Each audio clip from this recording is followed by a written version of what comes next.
Something in his past life he's afraid of. I don't know what it is. I think perhaps he was sent to prison once, something like that. You seem to know him pretty well. I never saw him in my life. So how do you know so much about him? I see.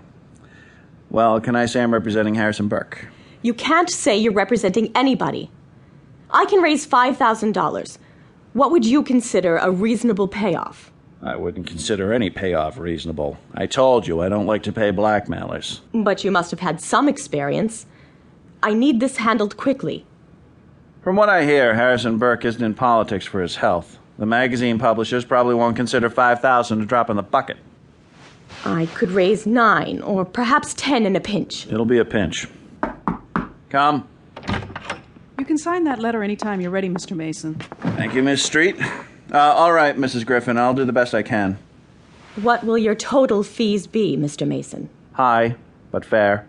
And they'll depend on results. I guess I can't ask for more than that. On your way out, see Miss Lade, my receptionist. She'll give you a receipt for the money. Mr. Mason?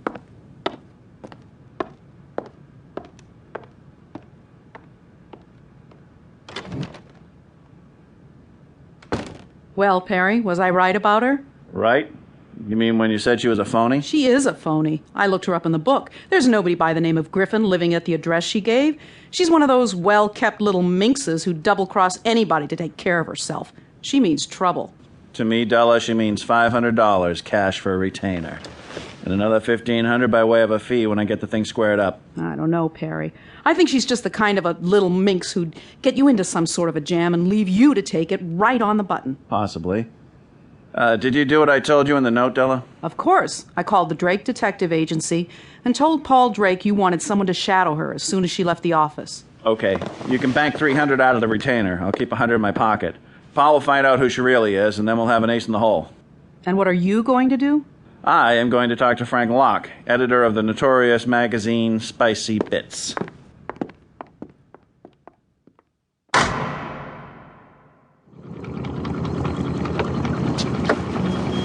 Where to, mister? Just drive around, cabby. What's the idea, Locke? I go to your office, it's probably wired with dictographs.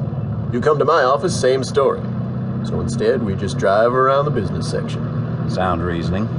Why, thank you. Coming from the famous attorney Perry Mason, that's quite a compliment. I assume you're representing somebody and you want something? Shoot. I want something kept out of your paper. Lots of people do. Are you willing to talk a straight money proposition, Mr. Locke? We're not in the business of blackmail, Mr. Mason. But we do sometimes extend favors to our advertisers. What would I advertise? We don't care. You don't need to advertise anything if you don't want to. We just sell you the space. I see. So, who do you represent? A possible advertiser in your paper. Go on.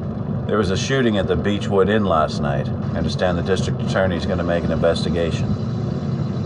You still haven't told me anything. As an advertiser in your paper, I wouldn't like to have it mention any witness who might have been there, but whose name wasn't included on the list which was given to the district attorney. I'd particularly dislike to see your paper come out with the name of some prominent witness whose name had been omitted from that list, and ask why he wasn't summoned as a witness and questioned. And I would dislike very much to see any comment made in any way about this witness having a companion with him, or any surmises as to the identity of that companion. So, Mr. Locke, how much is advertising space going to cost me? Well, if you're going to dictate the policies of the paper, Mason, you'll have to take quite a bit of advertising. I draw up a contract with you, agreeing to sell you the space over a period of time. The agreement would contain a clause for liquidated damages in the event you broke the contract. Then, if you didn't want to take all the advertising, you could pay over the sum of liquidated damages. And I could break the contract just as soon as it was drawn up? You'd have to wait a day or two. There'd be no action taken while I was waiting, of course. Of course. And the sum of liquidated damages? $20,000. You're crazy, Locke. You're the one that wanted to buy the advertising. Driver, I'll get out here.